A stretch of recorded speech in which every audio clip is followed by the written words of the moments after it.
This episode of Where Did the Road Go is brought to you in part by our Patreons. If you want to become a patron, go to wheredidtheroadgo.com. And now our show. Transmission start.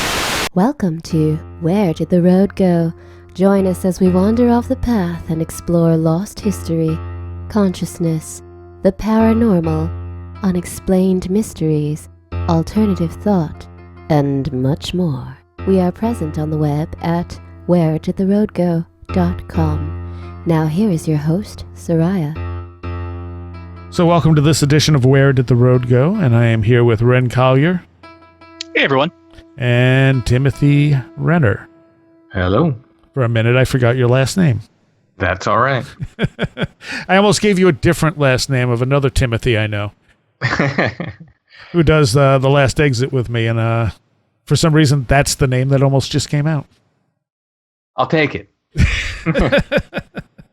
So, for this edition of the show, I'm kind of going to revisit something I did early on. I don't remember how early on. I should probably look, but probably within the first year or so when I had a co-host named Luke, who has unfortunately disappeared into the ether. I know he had a lot of issues, and he was a anthropology student in Ithaca College. And I had met him and had him on the show. He would, ask the occasional question when we did shows. 2015, I did the first one on Kundalini. And Luke kind of enabled me to do that because I really needed someone to bounce off of. It was really hard stuff for me to talk about.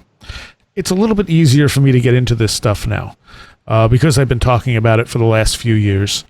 And neither of you know a lot about it. And that's exactly what I wanted, is I wanted people who don't know a lot about Kundalini so that you would ask the questions that other people who don't know anything about Kundalini would ask. Yeah, I have the most basic, I've read a few, books on mystic ideas kind of understanding of it. Yeah. Right.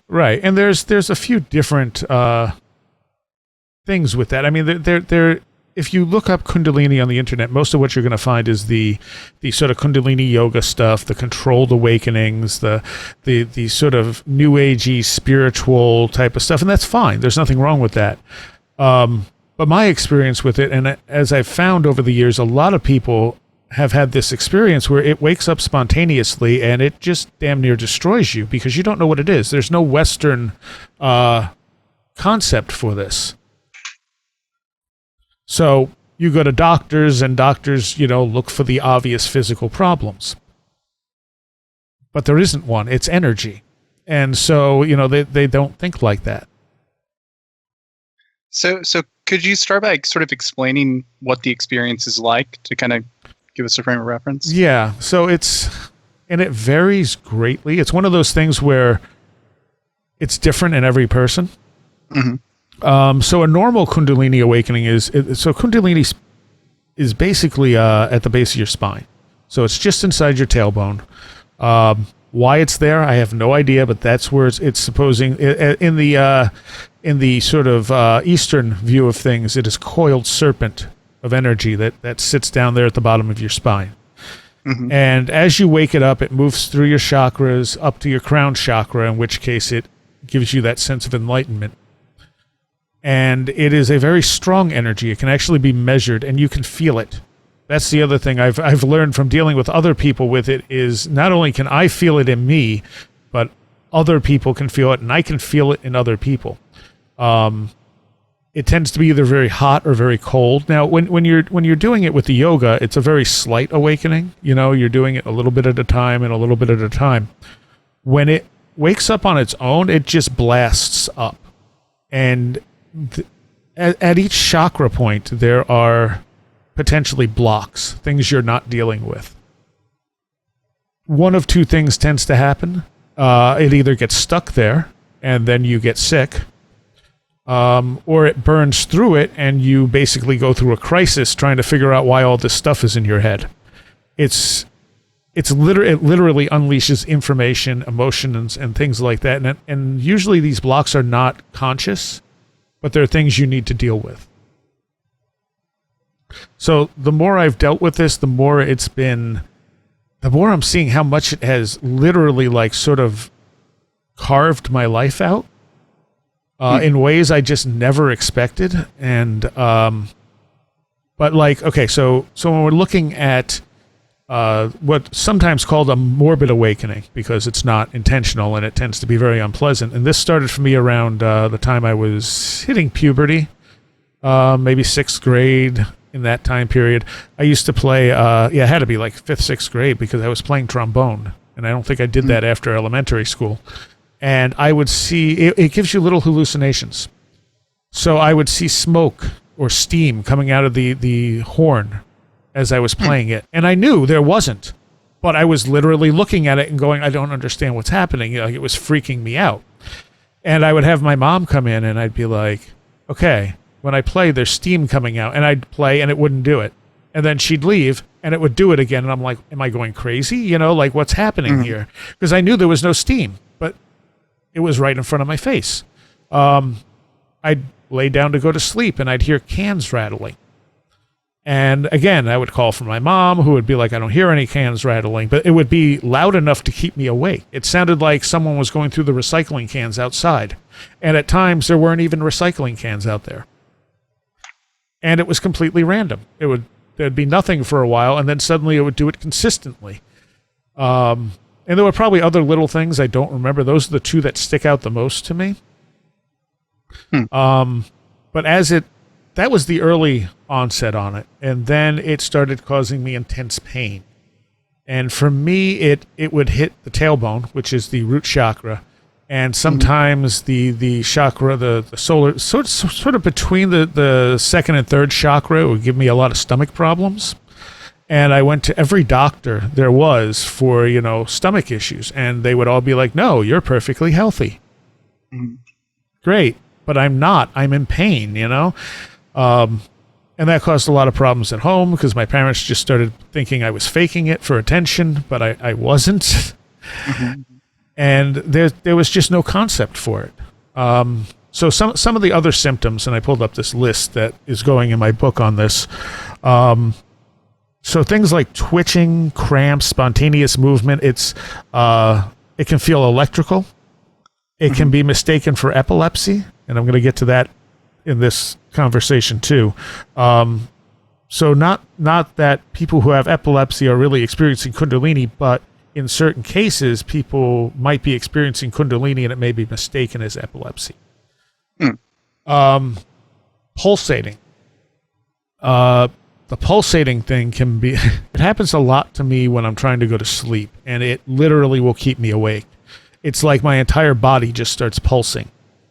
And I've been told that when I'm sleeping, I'll start pulsing so heavily that it can sometimes wake up the person I'm sleeping with. Like, is your body actually convulsing, or? No, it's just like a pulse of energy. Oh, okay. So it's an energetic thing. Yeah, and the person next to me can feel it strong enough that it's woken them up. Huh. And I've heard other people talk about this very same thing, because it's not like, sometimes I'll check and be like, okay, is this matching my heartbeat? No. Okay. Like, I had a few experiences where it went hyper fast. Like it was like a hyper fast death metal beat. And I'm like, oh my God, I hope that's not my heart. And I'm checking my pulse, and my pulse is going normal, but I just have this whole pulse going through my body going, and I'm like, this is really weird. Now, did you have any sort of experience that kicked this all off? Like, when I was doing a little bit of reading about it, it seemed like most people sort of have an initial experience where they feel like electricity going up their spine or something like that. Nope. I think it started with the hallucinations. Huh. And it just got, more intense as it went on.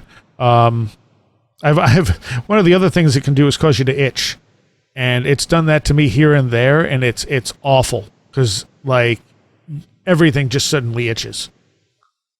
Now, when it's going on, do you feel it in your spine, like when you're having sort of the symptoms of it? With the pulsing, yes. Yeah. You especially feel it in the spine, but not with everything. Sudden bursts of anger, like I used to have that a lot until I got it under control. Like I would just be very angry for no reason. Like, and it's like I just needed to let it out, but I wasn't angry about anything. Nothing had happened. It would just be like, what is this? Yeah. It can cause bliss too. I didn't get that a lot as I was growing up. It was mostly the anger. It can also give you depression. And the laughing. It can cause you to laugh. And there are laughing churches. And if you go on YouTube, you can find these. There's videos of them.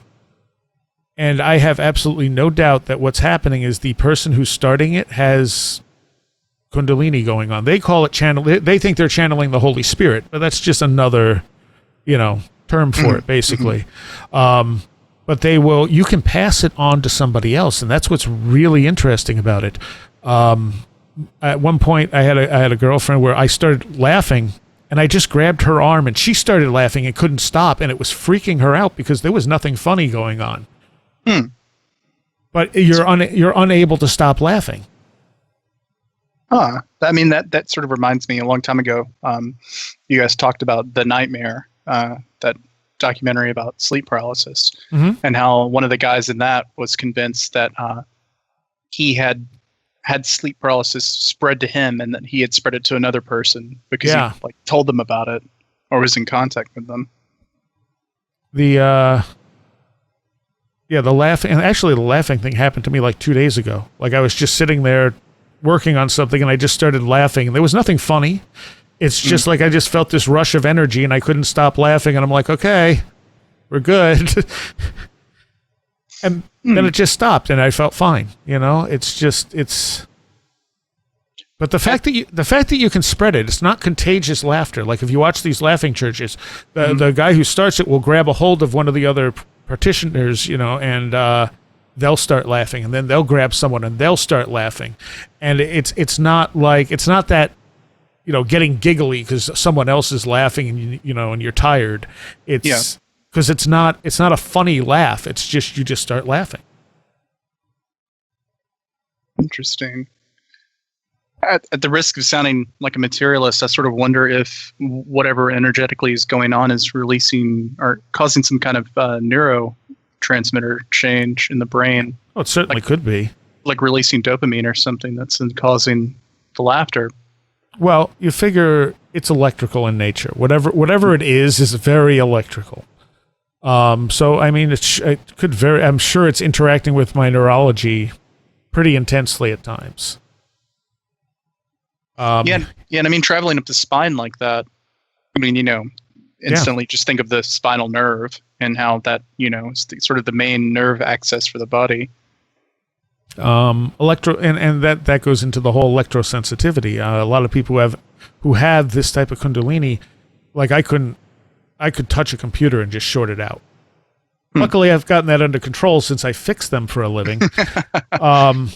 But like I knocked out lights on an entire block one day, and I had a really hard time believing that I did that. This has only happened once.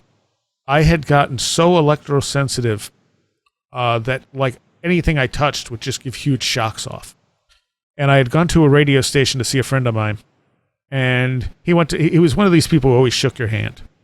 And he went to shake my hand, and I said, "No, don't touch me. You're going to get a bad shock." And he kind of looked at me weird and was like, "Okay." And at some point he went to walk by me and just barely brushed me, and it sounded like a gunshot went off. And I turned around, and he's sitting on the floor at the far side of the booth looking at me in shock, going, "What was that?" Because it threw him across the room. And when we went to leave, we walked out into the hallway and all the lights went out. And I'm going, okay, great. Now, was there anything going on with you, like emotionally at the time? I don't remember. And I got to go over my notes again before I finish writing my book and check that, because that wasn't something I was necessarily looking for. And the next day I'd gone to a different radio station to see a different friend. And I remember, for anyone who knows my musical taste knows I hate Metallica. And he had said, "Oh, look, new Metallica," kind of sarcastically. I went, "Oh, yeah, great." And I said something about Metallica suck, and I had grabbed a hold of the metal railing that all the electronics were on. And as soon as I grabbed it, I felt like this pulse, and then all the power went out. And I kind of stopped and went, okay, Metallica don't suck. Sorry, like what just happened? And it didn't come back on, although there was a weird, creepy incident with a phone ringing somewhere in the building we couldn't find. So all the power's out. All the phones are, it was a business, so they were the powered phones. This is like 1993 or something like that. And we just hear this faint ringing, and we're sitting in the dark going, nothing should be ringing. What's going on? And he finally found a phone under someone's desk that was buried with stuff all over it. And he's like, yeah, it's getting creepier. And he answers the phone, and there's just static. And it's like, yep. He's like, I think we should just go home now. Yeah, too bad you weren't in the military. They would have gotten you in for the program along with Lieutenant John Alexander. Right? Yeah. But so, I said to my friend, I said, check into this tomorrow, see if you can find out why the power went out. And so he did. He called up the power company, and they said they didn't know why the power went out, but it went out on the entire block from the radio station to the next power, whatever. And they said a surge came down, and they have no idea what it came from. Interesting. And I was like, okay, that might have been me. And that kind of fascinates me, because it's like, I wish people could learn how to control that. Yeah, no kidding. And then it never, that intensity of it has never repeated. So I don't know what it was about that particular moment that set that off, but man, it was a lot. It makes me think of like static electricity a little bit, how it sort of builds over time until it's discharged. And I wonder if you were, because I guess I was thinking about like, sort of the movie pop culture idea that, psychokinetic stuff happens during periods of intense like emotional distress or something like that. Well, and it does. That type of thing will set it off. I guess I was just wondering, like, if it wasn't anything in particular that triggered it then, I wonder if it just been building up for a long time and had not released. That could be. I kind of wonder if that's what triggers the Kundalini experience, maybe, like that energy, whatever it is, building up inside of you. Maybe. Like a battery, until you're overcharged and it has to be released somehow, and that's what causes the physical symptoms and the ailments and things like that. So there's also the heat and cold thing, and I found, ironically, that women I've met who have had this are more prone to the cold feeling versus me, who is more prone to the heat feeling. Like it gets hot enough that it almost feels like you're going to burst into flames sometimes. It has seriously made me wonder if spontaneous human combustion has some connection to this. Because you just suddenly superheat, like incredibly superheat, and it's like, what the hell's going on?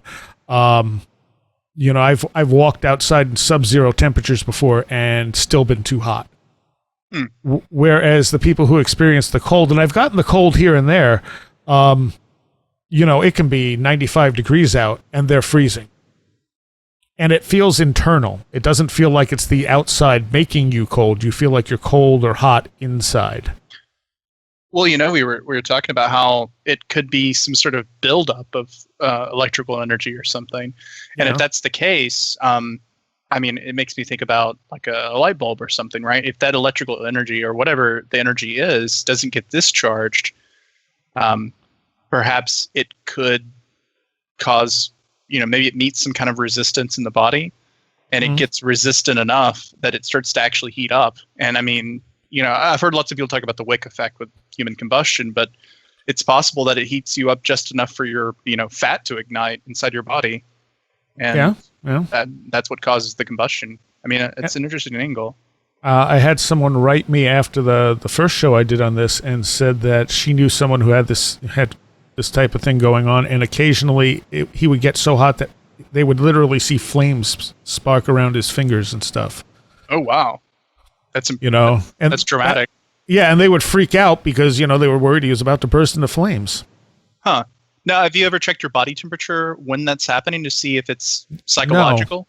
No, I never even thought. If you physically feel me, I'm hot. Okay, so it's like it's something that somebody else has felt you, and you're like, yes, you feel hot. Oh yeah, absolutely, and the same with the cold. Huh. And I talked about the pain. The pain can manifest anywhere, but it does seem to follow chakras. And I didn't know anything about chakras. Mm-hmm. So when I learned where the chakras were, I was like, that's the spots that tend to hurt. Mm. So it was kind of confirmation for me, because now people hear about chakras all the time, but this was the late 80s, early 90s. Mm-hmm. That stuff really wasn't common knowledge. Yeah. And you couldn't just look this stuff up on the internet. The pain did me in a lot. And it would feel like, especially along my tailbone, it would feel like someone had lit a knife on fire and then shoved it into my spine and was turning it. Yeah, it makes me think if it is electrical in nature, it could be causing some kind of disturbance in the nerve itself. And that could be the cause of the pain. Or, you could take it the other way. Like if it's an energetic thing on the level like the chakras or something, perhaps a blockage at that chakra is... Because I don't know, it's tough to say, because if we have a subtle body or an etheric body or whatever you want to call it, can that body be hurt, or can that body feel pain? And would you feel that pain in your physical body? Well, I think that's what happens. I think it's that, there are things there that need to be dealt with. The Kundalini is kind of pointing to, it's kind of sort of burning through it. Mm-hmm. But some stuff, if you don't acknowledge it, if you don't know how to get to it, it doesn't help. I've had people who I've helped with this stuff where I could put my hand on one of their chakras when it was hurting them, and it would be red hot, and I would start getting information. What kind of information? Stuff about what was causing it to hurt. Like, what do you mean? Like stuff that's going on in their lives, like psychological information? It would be bits and pieces of things. Like one person had a lot of abuse in her life, and she had a lot of it blocked out. Mm-hmm. And when I put my hand on the chakra that was burning, like little bits and pieces started coming through, and I started saying stuff, and then she ended up with a total breakdown about it. Mm. And then the pain subsided. It's like a weird element of like psychometry there. Sort of, but I think the energy has information in it is the thing. We are based on information. Yeah. Really, if you look at information theory, everything is just information. There are a lot of little random symptoms like sudden racing heartbeats. Sometimes I'd get intense pressure in my skull to the point where it felt like it was cracked open. Sharp random pains, but a lot of any of this stuff can be associated with other things. It's kind of like a constellation of stuff that starts pointing to Kundalini. Like I talked about the hallucinations, sounds. Common sounds are like a flute, drumming, rattling, bees buzzing, roaring, whooshing types of sounds. Various visual hallucinations. What kind of visual hallucinations? You mentioned the smoke, but... The smoke, lights, things like that. It's all really interesting, because those are all things that people experience in that sort of state before they have an out-of-body experience or sleep paralysis. Because I've had all of those things happen to me, but, in the context of me about to have an out-of-body experience. And I haven't, as far as I know, dealt with any, other Kundalini issues in my, normal day-to-day life. I've only had those symptoms, but it's the same symptoms, like roaring, whooshing noises, voices, strange lights, entities, and that sort of thing. But it's all, And that's also connected to people who have UFO encounters. It can affect your mental state when it kicks in. Foggy mental state, you can feel confused or extremely hyperactive. I've gotten to the point where I've talked so fast that people can't even follow what I'm saying. Again, this doesn't happen as much now because I've gotten it a little better under control. But you could suddenly get super creative. creativity is definitely an aspect of this. Like when you get a huge Kundalini burst, you're like, I want to do this and I want to do this. And ooh, what about this? And hey, this is an interesting idea. It affects you in that way. Do you think the sort of symptoms are physical enough where people have experienced this and been misdiagnosed with Yes. Fibromyalgia, say, or maybe even MS? Like I have MS. Yeah. Yes. Yeah, and I'm going to get to that. I have a couple things that I've never talked about that we're going to get to. One of the things is it increases psychic abilities, premonitions, altered states, out-of-body experiences, seeing auras, poltergeist phenomena. Sheryl Lee can attest to that too. Sheryl Lee, after her near-death experience, started experiencing outbursts of Kundalini and electrosensitivity. And one of the questions in Dr. Ring's book, The Omega Project, for the people who had UFO encounters and near-death experiences were, have you had any spontaneous Kundalini experiences? And it went on to explain Kundalini. And a lot of people who have had near-death experiences or UFO encounters also have Kundalini afterwards. Now, I know the sort of, at least the Hindu idea of Kundalini is that it's sort of like a serpent coiled around your spine, right? Right, yep.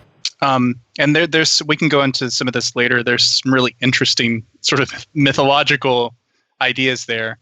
But do you ever have sort of either hallucinations or snake imagery come into play during Very rarely. Okay. Like I said, the most hallucinations I got were early on. I still get, bits and pieces. The last person I worked with who had Kundalini kind of set mine off, and that's never happened before. Like usually when I work with people and try and help them with their Kundalini, it kind of drains me. Mm-hmm. This last person I worked with, it actually like energized mine. So I've been getting a lot more electrosensitivity, a lot more, the occasional strikes of pain from it, a lot of like pulsating and stuff like that. And I'm not complaining. It's kind of interesting that it's suddenly super active again, as long as I don't short out computers. And it's also so there's a couple other things associated. One of the things it's associated with evolution. So some of the symbolism is it's generally considered to be a form of like the power of evolution. Yeah. Everyone has Kundalini. It's just asleep. So that waking up is some people believe is something that is the force of evolution in man. Yeah, I mean, if you look at, like we were talking about the serpent imagery a second ago, I mean, the rod of Caduceus or the rod of Asclepius, the Caduceus of Hermes, there's all sorts of imagery that involve like two snakes coiling around each other along a central axis or pole. Right. And, I think Joseph Campbell brought up the idea that could be some sort of like mythological depiction of that Kundalini experience. Yeah. And you even have like in Norse mythology, you've got the dragon Nidhogg who gnaws at the roots of Yggdrasil, the world tree. And, you also have a serpent that's coiled around the tree of life in the, in a divine garden. So many different, like, I mean, even in Greek mythology, you have Ladon the serpent who coils around the tree of, the golden apples. You have all of these sort of myths that all relate like around a serpent coiled around a tree that has some sort of fruit or something, some sort of treasure there. I don't know. That's endlessly fascinating to me. I mean, it seems like an experience that people have had throughout, human history. Yeah. Oh, undoubtedly. And like I said, we just don't have a good concept for it in our sort of materialistic Western culture. So people experience it, but they don't know what they're experiencing. It's also a very sexual energy, so it can increase your sex drive exponentially, or it can completely kill it, depending on whether how the energy is moving. I don't want to get into a lot of details about this, but it definitely can affect the person you're with. Sometimes very strongly. And I find, again, that seems to be more, like it seems to go from male to female more than female to male. Yeah, I can't remember off the top of my head, but I do think there's some stuff in Donald Michael Craig's Modern Magic about Kundalini in the sort of sex magic area in the back of the book. I had met a girl I was working with at one point who had some faint Kundalini symptoms, and I was talking to her about them, and it started scaring her a little bit. And then they just kind of stopped. And I was like, what changed? I'm like, she broke up with her boyfriend. And so I started talking to her boyfriend more, and I'm like, that's where it was coming from. Yeah. So you think that it was sort of rubbing off on her, like we talked earlier about how it Right. can sort of rub off on people? Well, I think particularly because they were, in a relationship. It was, being basically sexually transmitted to her. And I don't know how strongly it works the other way because I don't have that experience. It almost makes me wonder, with the aspect of it being somewhat contagious, I wonder if there's a spirit aspect to this. Like, is it some sort of possession that's maybe taking place? I can say this. It feels like there's an intelligence behind it that's not you.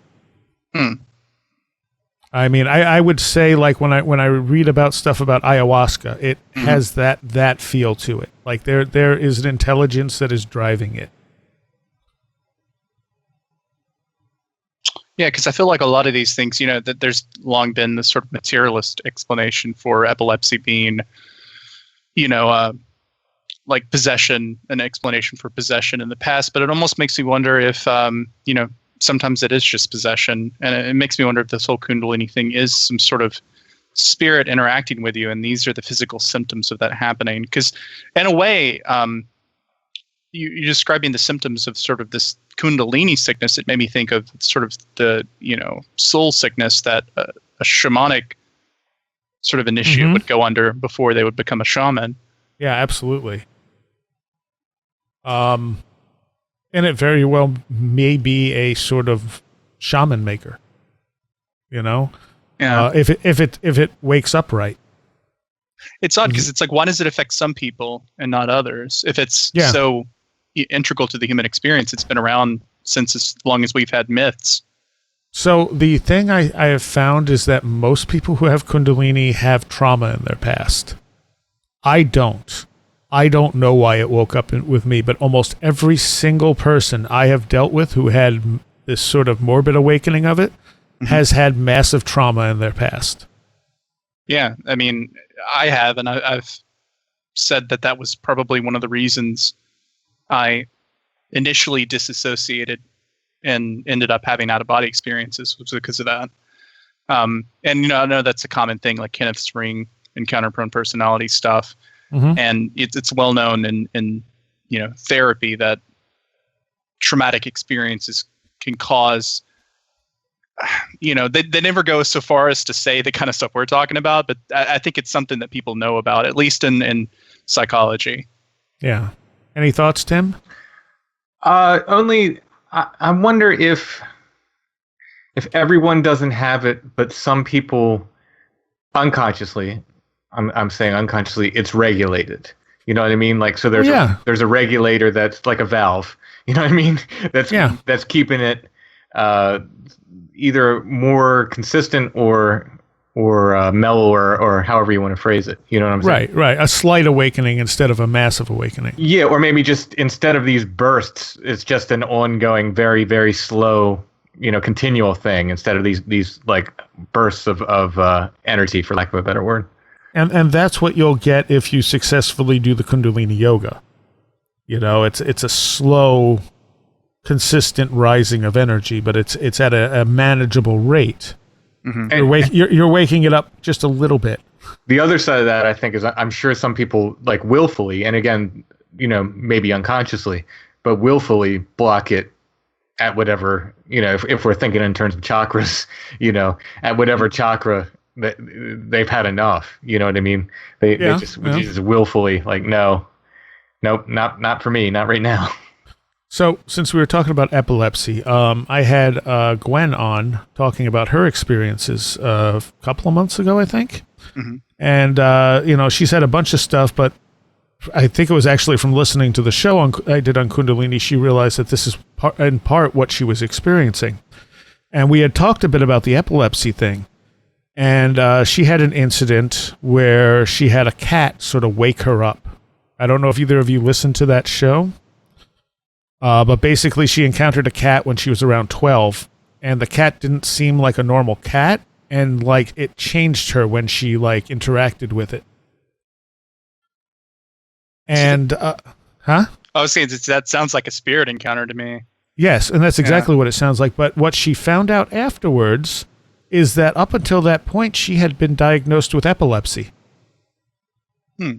When she had the encounter with the cat, that went away. And she actually sent me documentation proving that she had been diagnosed with epilepsy. And she forgot all about it because, she was a little kid. Interesting. So she says the epilepsy supposedly no longer existed after the age of 12. And like I said, she was able to dig up records that she had some medical records showing that, she was diagnosed with epilepsy as a child. Wow. Epilepsy is not something that just goes away. Well, isn't epilepsy literally, correct me if I'm wrong here, I'm not a doctor, but isn't epilepsy basically problems with the electrical system in the brain? Yes. Basically like electrical surges in the brain that cause, bad things to happen to you? Yep. It causes seizures. I think it has something to do with both hemispheres of the brain interacting in a certain way. I've looked it up before, but I don't remember now. And causing convulsions because it's just not allowing you to function. So whatever happened to her, it sounds like, she had some kind of spirit encounter in that, that she interacted with that was in the form of her cat, and it balanced everything out, but it woke up her Kundalini.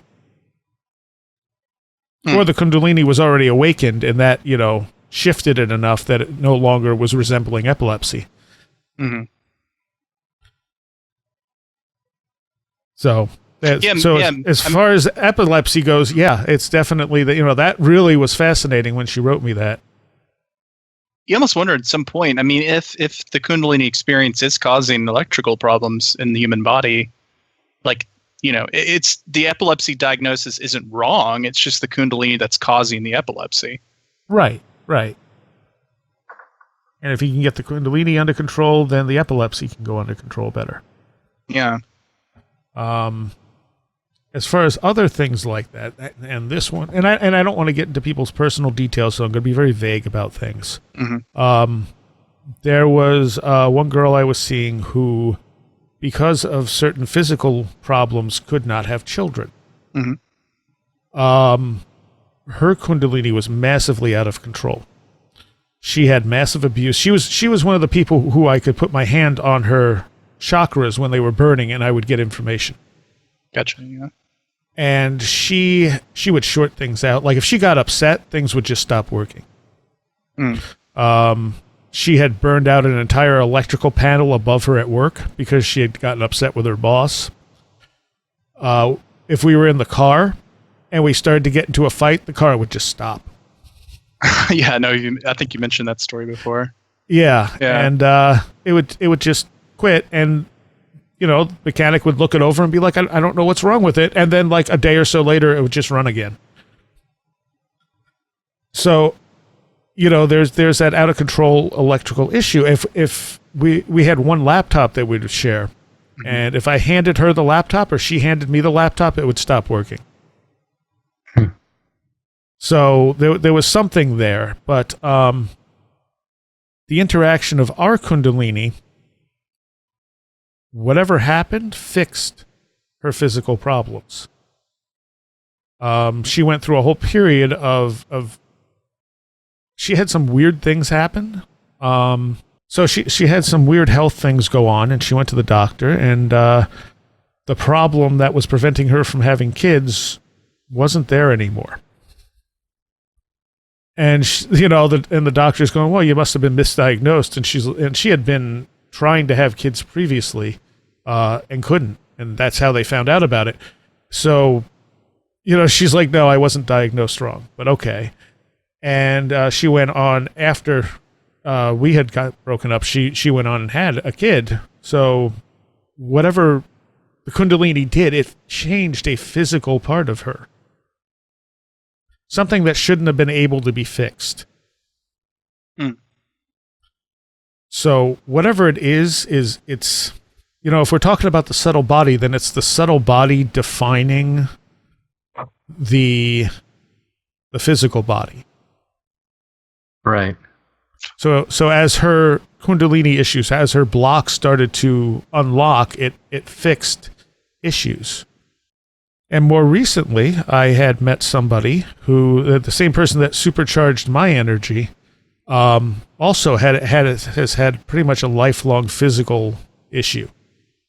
And a friend of mine who knew her kept saying, I think it's Kundalini, from knowing what I've talked about. And so I finally started talking to her, and she had mentioned that acupuncture fixed it for a short period of time. And I thought, okay, that's interesting. And within a matter of weeks, I was able to make it go away just by moving her energy around. I don't know if it's going to stay that way, but the fact that something that was literally incurable now doesn't bother her at all is essentially impossible in a material paradigm. Now, the energy that we're kind of discussing with the Kundalini experience, do you think it's similar to like prana or ki or any orgone, or any number of cultures have this concept of some sort of like universal life force that exists in basically everything around you? I would think so. And like I said, when they dealt with it in like the laughing churches, they just call, we're being, invested by the Holy Spirit, because that's the paradigm they're looking at it through. So I think there probably are a lot of different names for it and a lot of different concepts that surround it that we just, it's never been studied in that wide of a way to put it all together. And the fact that people who have this are drawn to me in weird synchronistic ways, is even more boggling to me. Yeah, that part is. Let's dig into that. So, these people that you're meeting, are they self-diagnosed? Like they're self-diagnosed that their Kundalini has awakened, They have no idea what it is. They have no idea. Okay. It's just they somehow end up in my path, and in some case, oftentimes they're people I've dreamed about before I've met them. Sometimes years before I've met them. See, now that's very interesting. Yeah, so it's not like it doesn't feel random. Like one of the people I dealt with, I didn't want to, because I'm going, this is going to be rough. I don't really want to do this. And then I started talking to her, and I was like, okay, I can't not do this. And again, the obvious questions. So do you have trauma in your past? Yeah. Okay. Of course you do, Right. And forgive me if you've gone over this before. Have you had other have you dreamed about other things other than people that have come true? Oh yeah, all the time. Okay. Yeah. One of the things that threw me, and I don't know if it was a dream or something else, but as I've mentioned, my mother recently died, and when she actually died, because it was probably a stroke from a blood clot, and it was very quick. But when it happened, not only did I feel like a little bit of shock that this was happening, but I also felt like I've been here before. Stronger than a deja vu, more like I've literally had this experience before, and I'm thinking, did I dream this at some point? And I have no idea if that's what it was, but it was just a very odd sensation. But I've definitely had deja vu feelings, and then suddenly realized, oh, that's because I've dreamed about this. So I'm going back to what Ren said about the shaman thing, and I don't think anyone should call themselves a shaman. I've met a lot of in quotes shamans in my life, and they've done very little work for their tribe. You know what I mean? Right. But but this certainly feels shamanic. You know what I mean? If we can use that as the descriptive term. Yes. It feels connected to the well-being of people. And if these people are kind of being drawn to you or you to them, but it doesn't really matter which. Right. It feels like it's connected in this way to both physical and mental health, which would be like that. This is the shaman's path, And the last person I dealt with, the number of synchronicities that clicked into place was astonishing to me.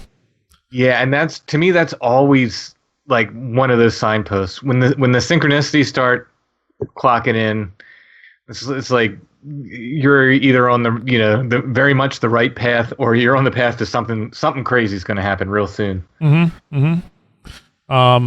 And that like I looked back and went, oh my God, this encounter explained like everything had to be exactly where it was for that to happen. And I just looked at it and went, holy crap. And on top of all of that, it connected to a magical ritual I did like 24 years ago. Wow. Yeah. Because I was trying to, I was trying to like put all this together in my head, and I started meditating and I started seeing stuff, and I'm going, wait a minute, that was a long time ago. What did I do? And I started looking through my journals, and I'm like, holy crap, this was 24 years ago, and it's almost like it's finishing now. It was like a 24-year ritual that I didn't even know I was doing. I mean, again, I think that's the way sometimes, magic works. That's the way the other works. It just, you know what I mean? Sometimes it's just, you don't always get what you think. Yeah, exactly.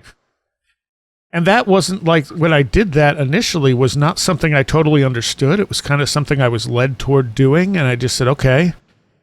And then nothing really came of it, and so I kind of put it out of mind. Yeah, I mean, there's no time limit, I think, on this stuff.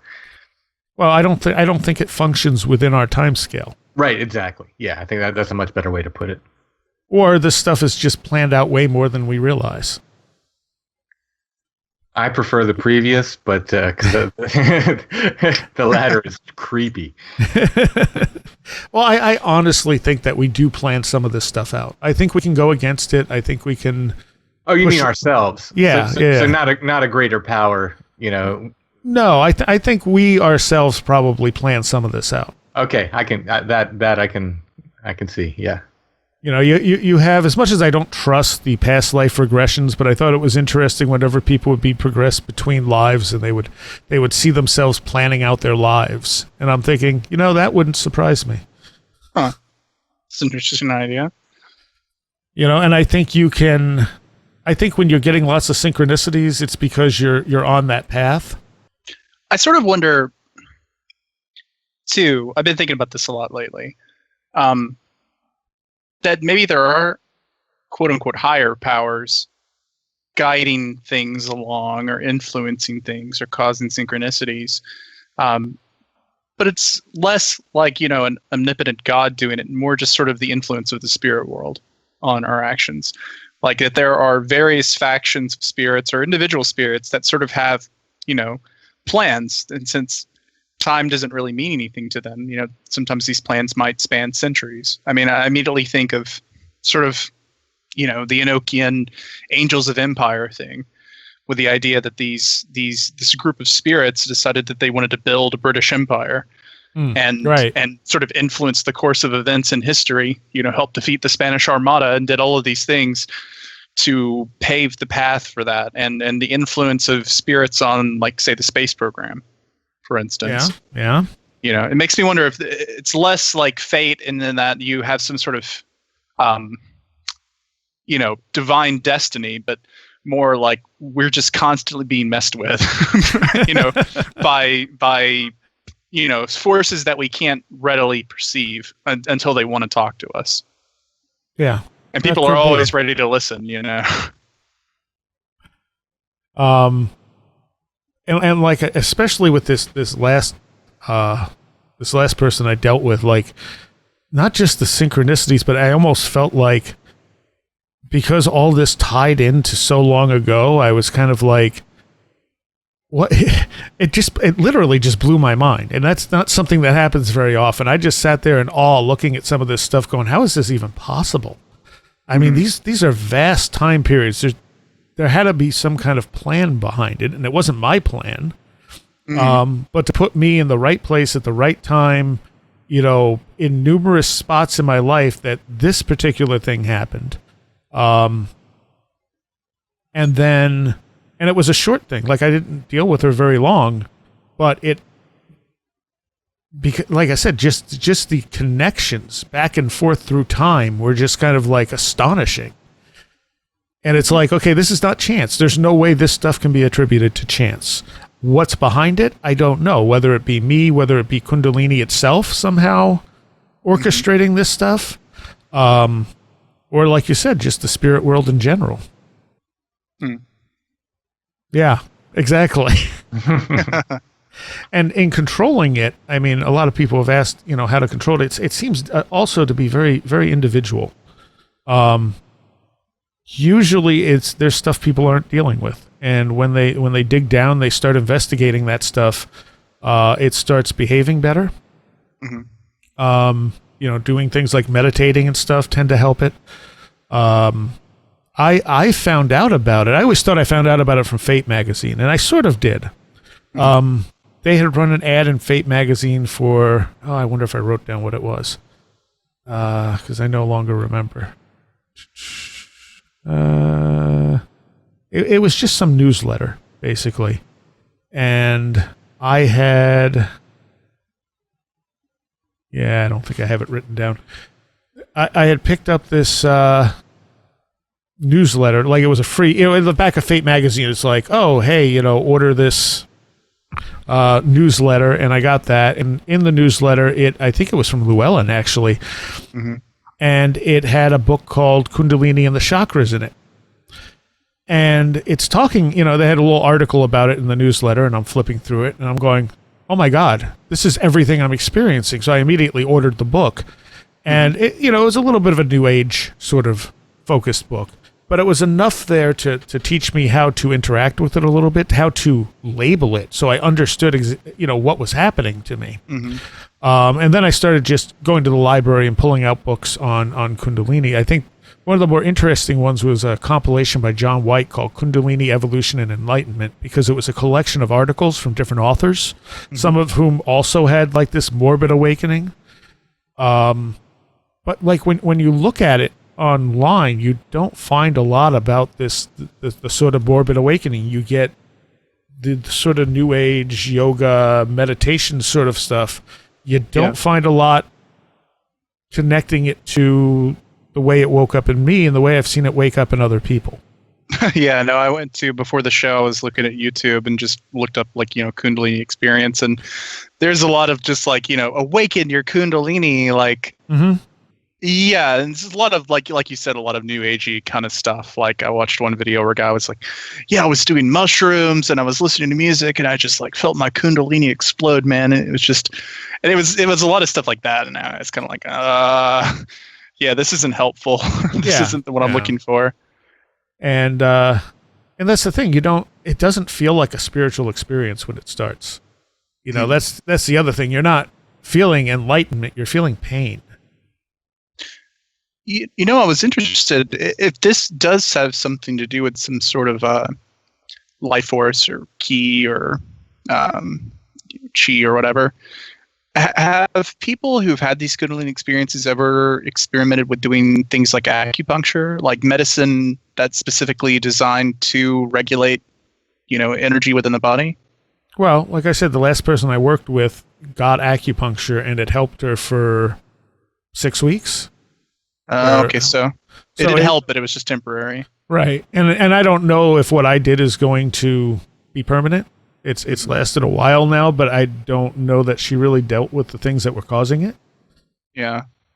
So it was like taking a you know, a drug for it, but it didn't necessarily cure what was the underlying cause. Right, because it's the block that is the underlying cause. And the blocks, the thing is, the issue I normally have with people is I get people feeling good, because I can move their energy around. And usually it's because I'm giving them a dose of my energy. Like I know how to transfer it. It gets their energy moving.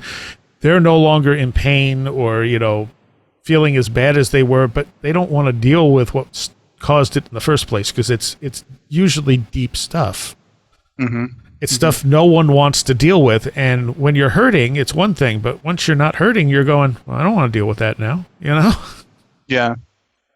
And the sexual nature of Kundalini kind of makes me think of like Wilhelm Reich and orgone energy. I'm wondering if anybody who's had these experiences, or maybe you have ever used an orgone accumulator or have experimented with orgone. I haven't, but when I was learning more about Reich, I was looking at that stuff and going, it's Kundalini related. It's got to be. Yeah. It basically it was Reich using a different way of channeling Kundalini energy. Yeah, it's interesting because the whole idea behind the orgone accumulator is that it's supposed to increase, the availability of orgone for you. It's supposed to accumulate it within the box, and then you can absorb it into yourself. Right. The way I understand it, I'm not a Reich expert, but that's kind of my layman understanding of how that works. So it almost seems like if it's some sort of buildup that's getting blocked at some level, it seems like that could actually be negative for someone who's experiencing sort of the negative symptoms of Kundalini. Like they don't need any more Kundalini energy, they need to figure out what's blocking it. Right. And that's always the key to it, is finding out what's blocking it. And it's never done, if that makes sense. Like you clear this block and you clear this block, but you're always building new blocks. You're always having experiences that cause new blocks. It kind of, back to the orgone thing, I mean, an interesting aspect relating to the blockage that we're talking about is that, from what I understand, Reich believed that a lot of, human psychosis and human ailments were due to blockages in orgone. Yeah. Or the flow of orgone through the body. And especially with the sort of repressed way we dealt with sex. Mm-hmm. So again, it's like this interesting tie-in of like psychological issues within the person to the regulation of their energy, of their like life force. Yeah, and I have no doubt it's all connected. And like I said, it's one of those things where someone listening to this might be like, well, this is a bunch of nonsense. But if you meet someone who has it, you can literally feel it, and it's like, okay, it's just as real as grabbing their hand. Because it's a very intense electrical force. Or, they can grab your arm and you'll start laughing. Wish I'd hook you up to like a voltmeter or something and test your resistance and amperage. I'm betting Cheryl Lee's done stuff like that. Yeah, I'm sure she has, yeah. I know one of the, I think the last time I had her on talking about her book, she would get very emotional talking about her near-death experiences. And she said, if I remember right, she said she had LED lights around her computer. And if the LED light started going off, it meant she was about to short down her computer. Oh, man. So at one point, she's like, I got to take a break. And I thought she was upset. And, and she came back. She's like, oh, the LED lights were going off. I needed to get away from the computer. God, that's so fascinating. And I think she said she was talking to someone on Skype at one point and got emotional about something and blew up their computer on the other end. That's interesting. I have gone through periods in my life. I'm sure you've seen the phenomena of sliders, and I forget what it stands for. I've gone through periods in my life where I've had that to the point where I could drive down the street and I'd say, I'm going to turn that street light out, and I'd drive under it and it would go out. Yep, and I've had that experience too. And what is it with you guys? I wish I had this superpower. I feel like left out. I got the crappy superpower. That's the funny thing. I used to tell everybody it's the lamest superpower. Like, what are you going to do with that? I can make lights go out sometimes, Yeah, sometimes it's not consistent. Yeah. It was consistent enough where I could impress people by going, that light's going to go out. That street light's going to go out. Watch when we drive under it. And I drive under it and it would go out. And you get, the oohs and the ahs.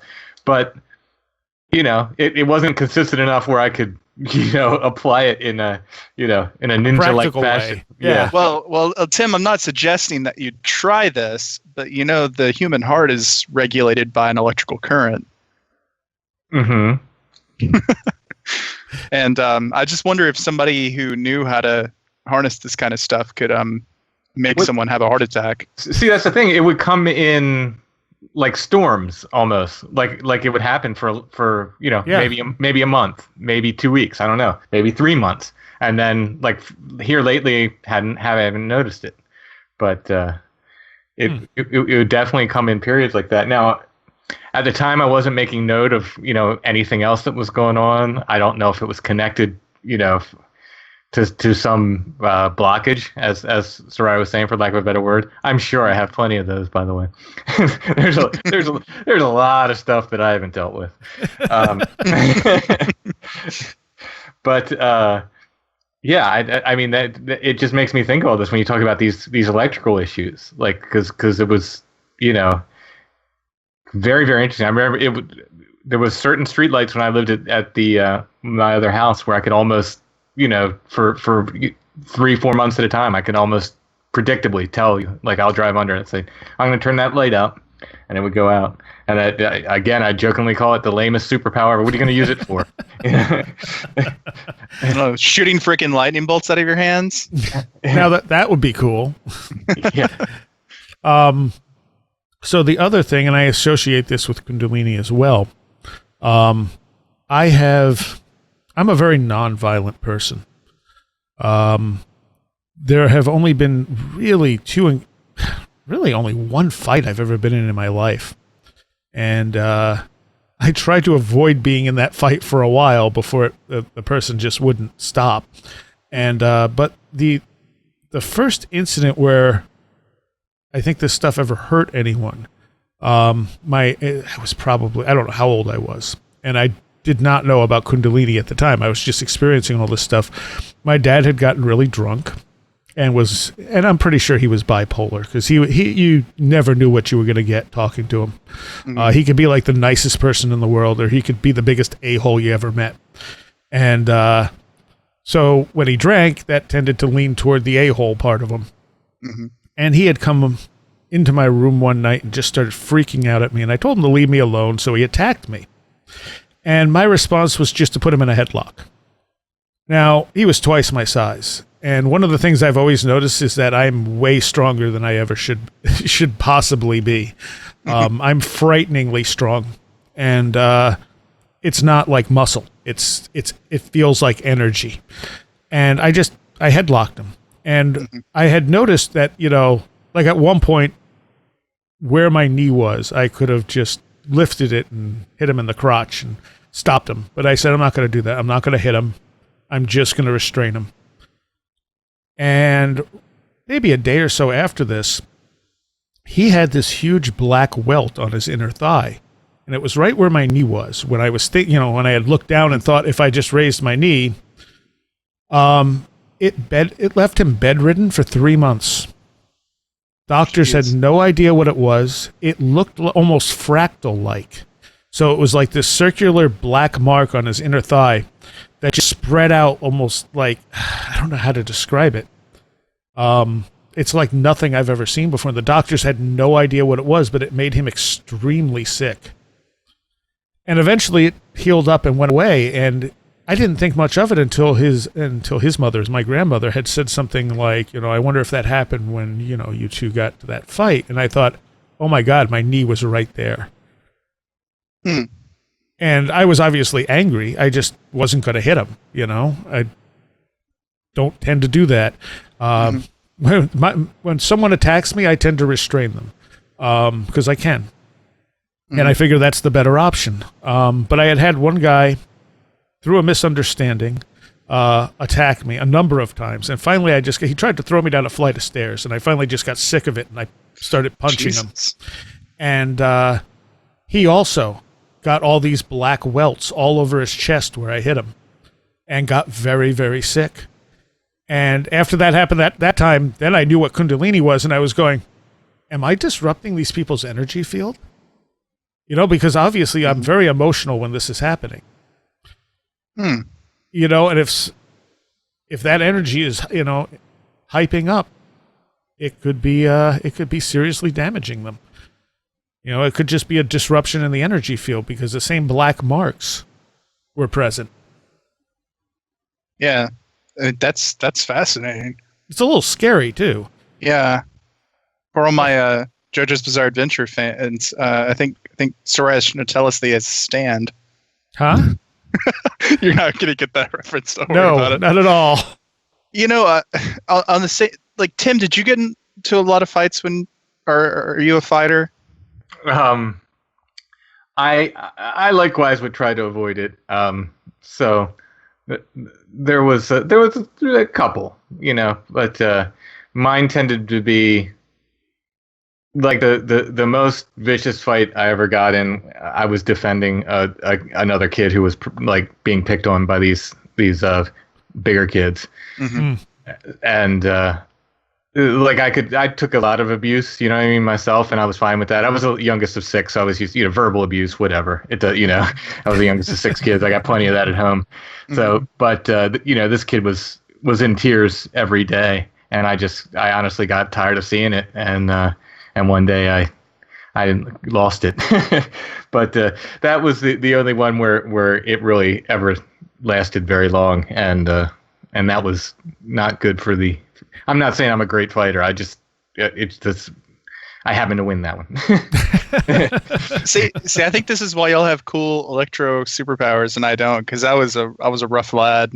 I got in a lot of fights as a kid. I fought all the time. So I wonder if that has anything to do with it. I don't know. I got into a ton of fights, so I never got into fights. I had people occasionally try to start fights with me, but I would always sort of talk them out of it. Yeah, I've always tried to go that route. It's just like, why? You know what I mean? Like it just seems like the. Because guys, I tell you what, because if you hit them in the face, they don't ever do it again. The fights I've gotten in, I felt physically sick afterward, even though it's that adrenaline. Yeah.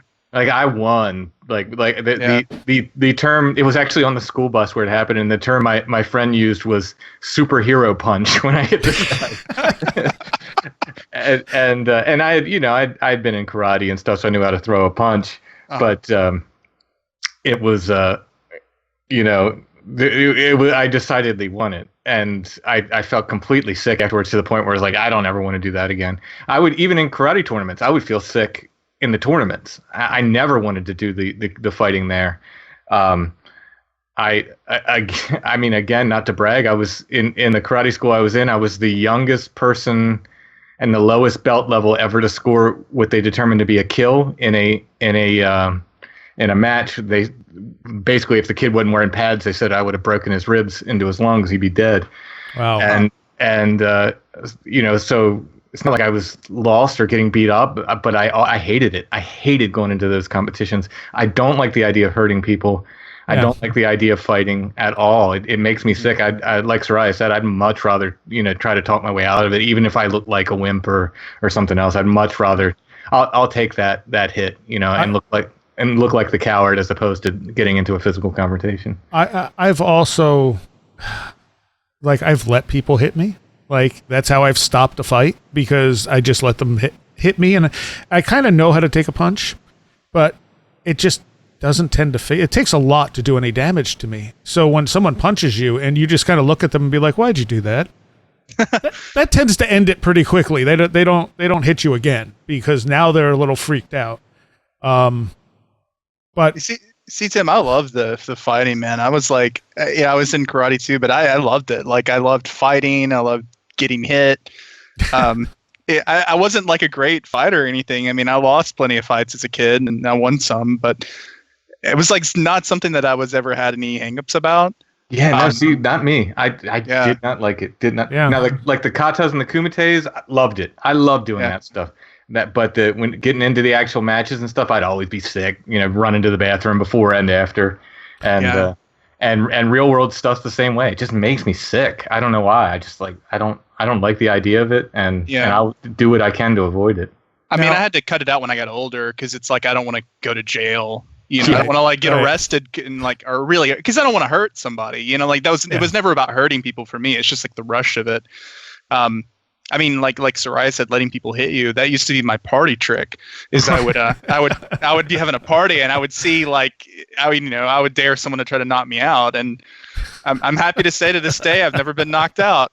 I would let people just like line up in a row 10 deep and just each one get a good swing at my face. I had to stop doing it after this one guy punched me hard enough to break one of my molars. Like it just shattered one of my molars. I remember that story. Yeah, it was that was the last of that, because I was like, I can't afford dental work, so I'm not gonna keep doing this party trick. But but the other thing is I can like wrestle around with people. We can do stunts and things like that, and it doesn't cause them any damage. Mm-hmm. So there's definitely a component to it that the 2 times this has ever happened in my life, I was very upset. There was that emotional component. Whereas, like, I can do a wrestling spot with someone and hit them fairly hard without, doing any other type of damage, without affecting them in an energetic way. Yeah. It kind of reminds me, I remember reading, I think it was Pete Carroll, talking about his sort of awakening. I was going to bring that up. Yeah. His psychic bullet thing, where he he kind of looked at someone and thought, like, I'm going to hit them with the psychic bullet. And then the guy, like, reacted to it. Like, actually stumbled a little bit, Yeah, it wasn't even, like, he didn't consciously know he was using magic or whatever. I think he said he was, like, in a rage as a teenager. And he's really angry, like, walking down the street and just sort of zap this guy without, particular intent other than just a direct energy, I think, and the guy reacted. Yeah, he like jumped, didn't he, or something? I forget the actual, but yeah, it's a great story. Yeah, you got to try that out, Seriah. You got to see if you can zap somebody from across the room. I have at times been frustrated with people and made them get very confused from across the room. I remember going into a copy shop back when there were copy shops, and you had to get photocopies of things. Oh yeah. And this guy was just being a jerk. That was running the copy machines, and he was giving me a hard time about everything I wanted copied. And I just kind of started focusing on him, and I noticed him suddenly having a really hard time doing anything he was trying to do. And I'm like, huh. But again, there was that emotional component. That emotional component is important. It wasn't just, I'm going to have fun and try this. It was like, okay, you're really making me angry. Yeah, it makes you really think about, old stories about curses and the evil eye and stuff. It's like, there was a reason I think people were afraid of that. You piss off somebody enough, they might really curse you or really do something to hurt you. And it may be true of anyone. I mean, that emotional energy may be enough, but when you combine it with something like Kundalini, with that electrical energy on top of it, who knows what it can do? And I'm not looking to find out if I can hurt people. That's not my goal. Yeah, obviously, let's not do that. But I'm going the opposite direction. I'm trying to figure out how to make this a more effective thing to heal people. Look, man, I'm trying to form the X-Men here. I'm going to need fighters, all right? I mean, because obviously it is a healing force. It may be causing the problem in the first place. Yes, but I mean, it also can heal. I mean, yeah. So, well, I mean, electricity. I mean, not saying it is electricity, but in the same fashion, electricity can heal the body, and obviously it can also hurt and kill people too. It could just be that the energy, the application of that energy, can be negative or positive depending on the intention of the wielder. Yeah. And I do have a very strong feeling that there are definite like male and female versions of this energy, like polar opposites. And that's kind of why you get the 2 snakes, because the idea is you raise it up one side of the spine and it comes down the other side of the spine. And I forget what the actual terms for them. I know Ida is one side and I forget what the other one is. And it's supposed to be like hot and cold and imbalance, sort of like the yin and yang. So there's definitely a sort of bipolar energy thing going on where there's 2 sort of opposite currents.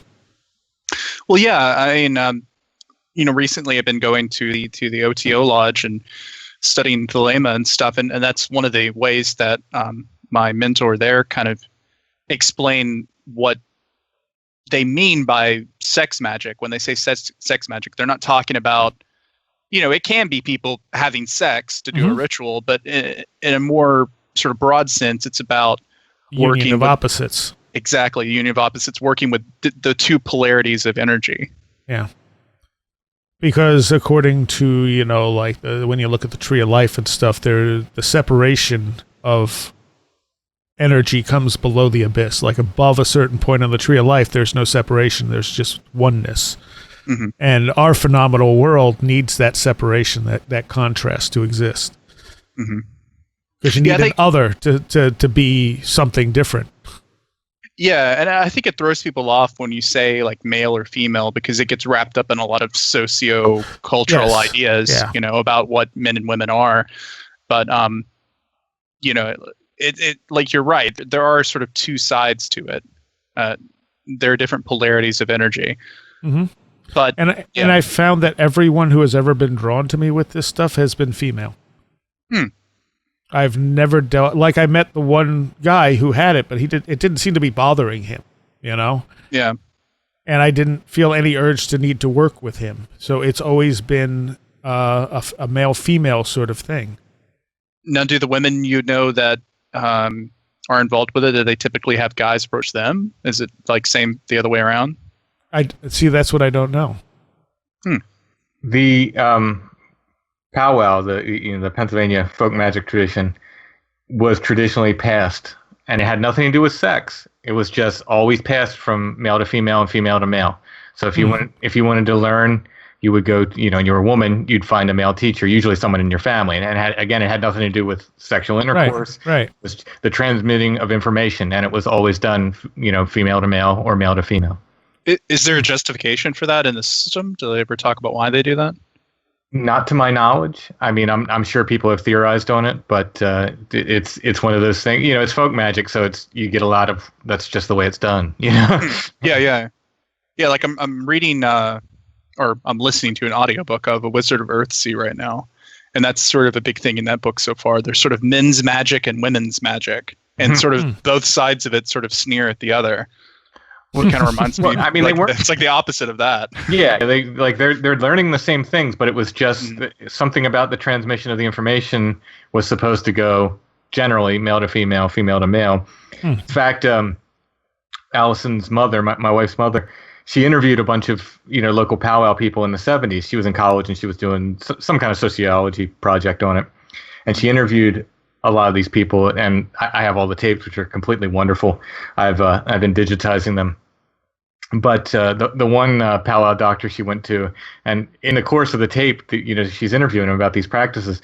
It becomes very clear that he thinks she's there to learn, and he gets audibly disappointed. You can tell when he realizes like she's just there to interview him. But but I'm sure that's why he thought here's this at the time she was a young woman showing interest in it and showing up at his place. I'm sure that he thought she's here to learn powwow. Well, let's stop there. I think we can continue this conversation a little for Patreons, but we are out of time for the main show. So basically want to say I've had a lot of people write me from the last time I did this show. If you're having issues, you have questions, feel free to write me at Where Did the Road Go. Hopefully I'll get back to you. I mean, I do get a little overwhelmed with mail, and of course right now I'm going through a bit of a rough time, but I will try and get back to anyone who writes me about this stuff. I'm always available for questions and to try and help if I possibly can. So, because there's not a lot of resources out there. So let's change that. And I thank you, Ren and Tim. Tell people where they can find you. I'm at strangefamiliars.com. Like I was mentioning earlier, we're in the process of changing that website over. So if you don't get us there, you can find us at strangefamiliars.podbean.com. And Ren? You can find me at liminalroom.com. You can send me an email through that, I believe. And yeah, if you're interested in talking about this sort of things and you'd like to be in a Discord server with like-minded people, just send me an email and I'll get you an invite link. Cool. And let's talk a little more about this for Patreons. Cool. Okay. And I want to give an extra special thanks to some people who have gone above and beyond helping me out recently. Allison Cook, Dominic O'Malley, and Arif Akhtar, as well as all the patrons pledging $10 or more. Super Inframan, Andy McNamara, Charles Beauregard, Craig Cisternos, Scott Morris Everett, Matthias Sunby, Robert Groom, Riker and Stark, Russell Wilcoxon, Sasha Lorg, Christopher Vaughn, Samantha, Carla Mahoney, John Eddy, Chris, Mark Brady, James Hughes, William Lovelace, Patricia Giaquinta, Kevin Schreck, Alex Bowes, and Alfred Tuttle. Thank you all so very much. All right, so as we said right at the end there, we continued this conversation, talking about this and many other things for about an hour, and that will be up for Patreons pretty much right away. So if you want to hear us continue that conversation, become a patron. It's $3 a month, and you get extras throughout the month. The more I can give you, the more I can give you. I'm doing my best to give as much to people supporting the show as possible. So, and yeah, so we get that conversation definitely is a Where Did the Road Go conversation. It ventures off from Kundalini and all the way over to conspiracies at one point, and yeah, it was interesting. I hope this helps some people. The first time I did this show on Kundalini, it was very hard to talk about. It's not really that much easier to talk about now, because talking about some of this stuff, you know, I'm so used to living with it, and I feel like I don't realize just how weird it probably sounds to people. But it's there, and it does what it does. And I know from experience now that there are a lot of other people out there having these very same experiences, and many of them have no idea, just like I did, what's happening to them. So it was important for me to talk about this stuff, talk about it more in depth, talk about some of the high strangeness involved with it, and I mean, I'm as honest as possible with this stuff. I'm not exaggerating anything, and it's just it is what it is. And again, as with a lot of my weird experiences, there have been people around me who have witnessed a lot of this stuff. It's not not a type of thing that no one's ever around when this stuff happens. There are certain people in particular, as I talked about on this show, that stuff amps up around. So it's very interesting, and it should help us at least throw together some theories somewhere down the line. The more the stuff gets out, the more people who are willing to talk about it. So please, if you have had experiences like this, get in touch with me. I hope to get back to you. I'm mildly overwhelmed normally with email and messages. I do my best to get back to everyone. If you don't hear back from me in a month or so, message me again. Give me a poke, because it probably got lost in my inbox somewhere. Again, thank you for everyone for the huge outpouring of support over the last few weeks, all the help. It really does mean the world to me, and it makes me want to just double down on this show and give you as much as I can from it. So thank you so much. See you next time. You have been listening to Where Did the Road Go?